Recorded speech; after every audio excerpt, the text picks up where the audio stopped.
The fact that the Charkha became one of the most dominant political symbols during the Indian independence movement is both intriguing and somewhat bizarre.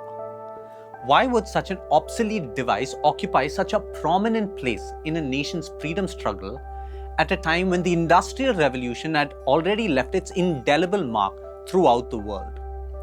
To comprehend this phenomenon, we must first look into the political philosophy of the principal architect of India's independence movement, Mahatma Gandhi.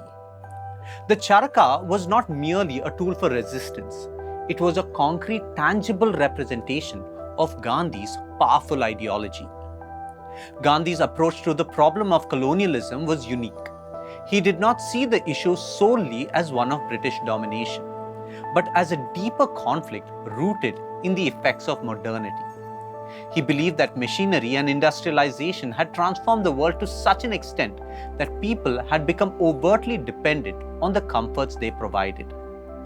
In his 1909 book Hind Swaraj, Gandhi articulated his thoughts on modernity and the evils it perpetuated, writing, "India is being ground down not under the English heel, but under the modern civilization." For Gandhi, colonialism was fundamentally driven by economics. The Industrial Revolution had led to the mass production of goods, particularly textiles, and created a situation where the supply far outstripped the demand within Britain itself.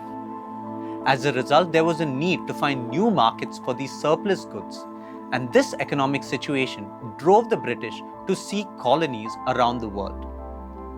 However, the imposition of British goods on colonized nations required a cultural transformation. Why would diverse civilizations around the world want British-made goods?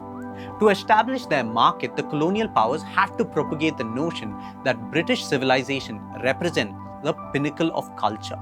This cultural domination was not just economic but deeply psychological. It instilled a sense of inferiority among the colonized, making them believe that to be truly progressive, they must emulate British customs and habits. Clothing in particular became a powerful symbol of this imposed identity, acting as a visible sign of the conformity to the so-called civilized world. By adopting British attire, individuals were seen as aligning to the values and status of the colonizers, reinforcing the idea that the British culture was something to aspire to. Gandhi, who once imitated the British, began to strip himself of these external influences over time. We eventually see him wearing only a simple loincloth, embodying the ideology he represented. Gandhi's life became his political statement. He spun for almost 1 hour a day despite him being at the helm of the politics of his time, since he deemed the ritual necessary for himself and believed that his actions would radiate outward.